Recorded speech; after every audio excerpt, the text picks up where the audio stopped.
Hello and welcome back. My name is Erin Merrihew, and this video is all about how to work through your codependent triggers.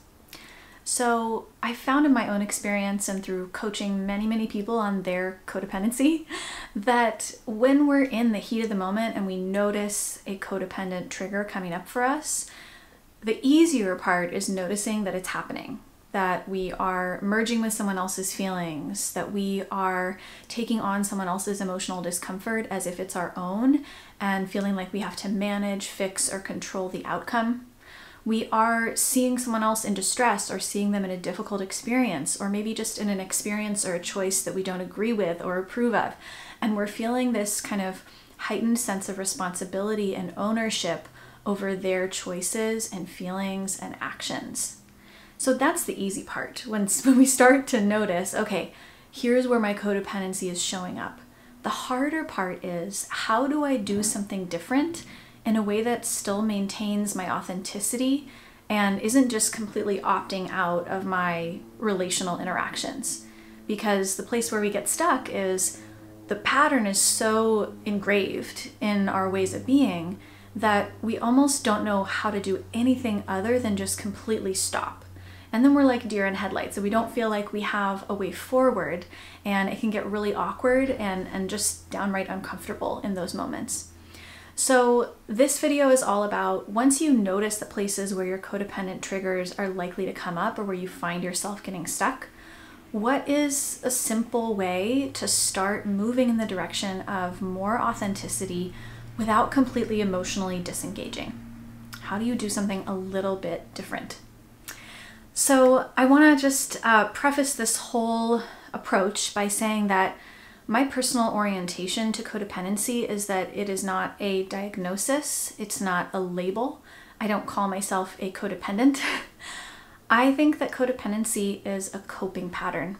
I think it's a set of unconscious beliefs and behaviors and a wiring in our nervous system that we internalized to try to cope with an environment or a social setting that was difficult for us in some way. And we didn't see another way to manage those experiences, and codependency happened to be a really useful skill set that allowed us to find some semblance of security and emotional balance through maybe some pretty chaotic, uncertain experiences in our early lives. So the reason that I offer this framing is that I think when we view something as a permanent diagnosis or a label that's just who I am, it's harder to look at it as something that we can shift over time in small ways and unlearn and outgrow. But when we see it as a pattern, when we see it as something we internalized, a way of coping, we can start to make these little micro movements toward a new pattern.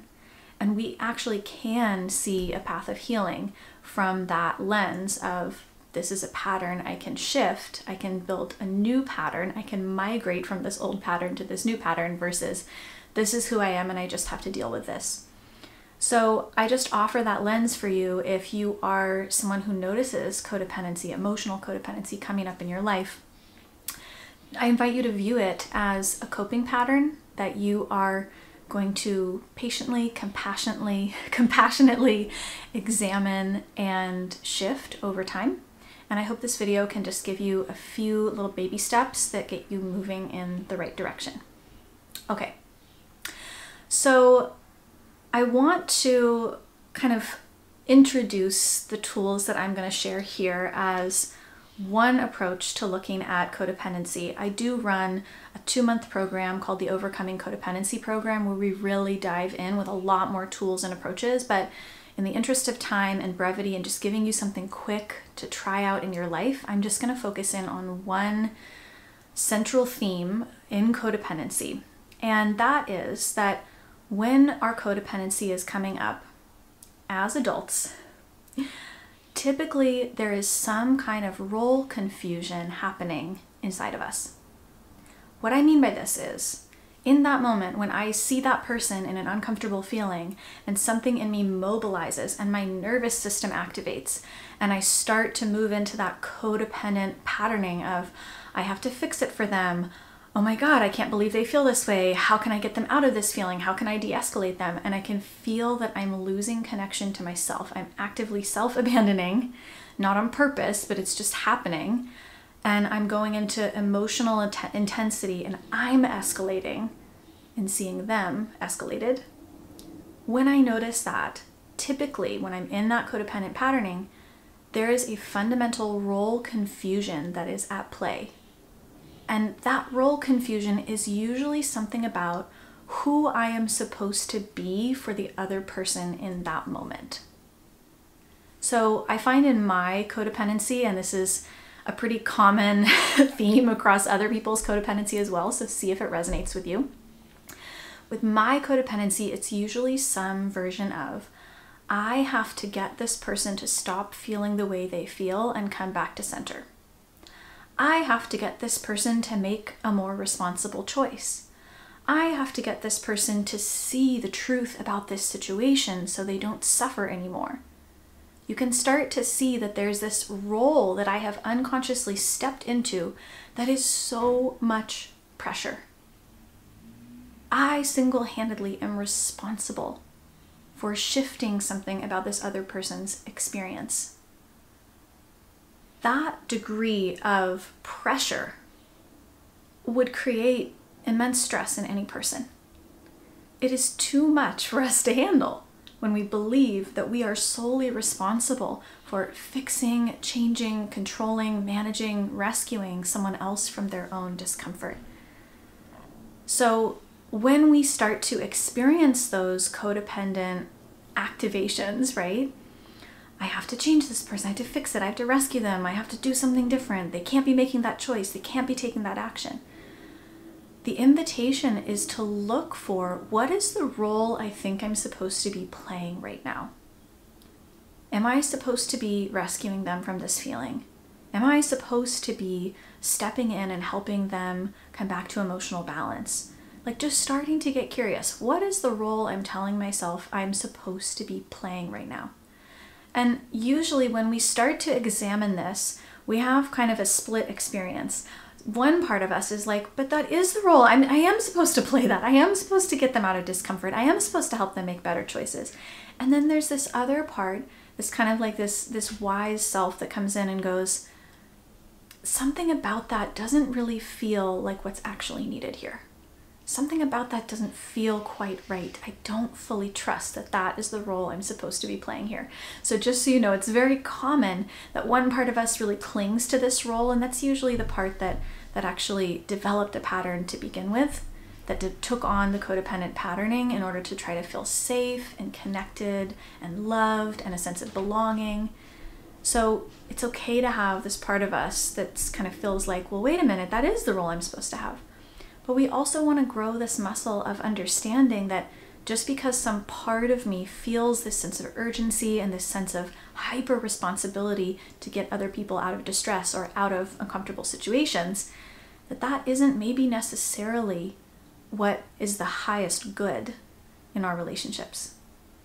So the muscle we want to strengthen here is a couple of things. One, examining, okay, what's the role I think I'm supposed to be playing here? And then we want to see if we can do a really quick thought experiment to bring ourselves out of that kind of compulsive codependent patterning into a place of self-reflection. And the way we do that is we just simply ask this coaching question.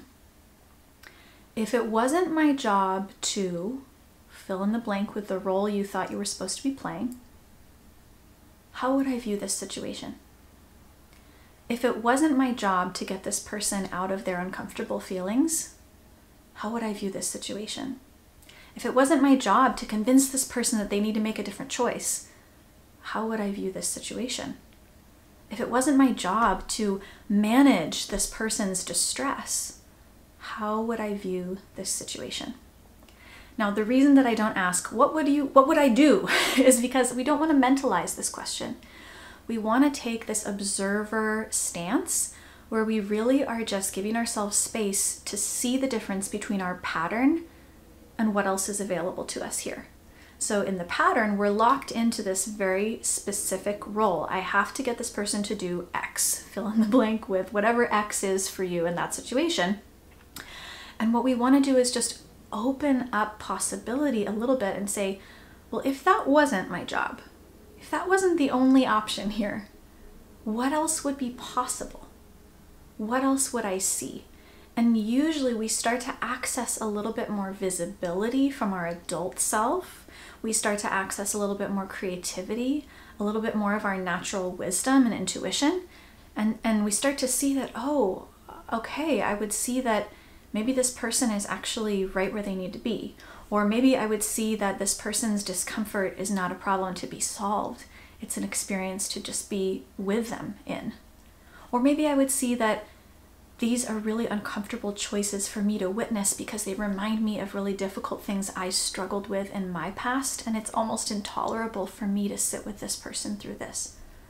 Maybe I would see that actually I need a boundary around how I relate to this person. There are so many things that come into view when we take away this sort of really intense, pressurized role confusion of I have to do it this way, I have to be this certain role for this person, and we give ourselves a little bit of space to just imagine, what else would I see about this situation if that was not my role in this moment? So like I said, there are so many other tools that I have to offer. I really hope that if this material speaks to you, that you'll check out my Overcoming Codependency program and just see if that might be the right place for you to do some really important work. But in the meantime, I hope that you'll remember that codependency doesn't have to be a label or a diagnosis that you take on for yourself. You can consider it a coping pattern that you may have internalized early in your life, that you have the full ability to examine and compassionately unlearn and outgrow. And yeah, it'll take time, but it is possible. It just takes practice, and it takes some resilience to keep working at it, and it takes the right support to keep working through it. And I hope you'll also look for those places where when your codependent triggers get activated, what role confusion is at play? What role are you telling yourself that you're supposed to be playing for this person?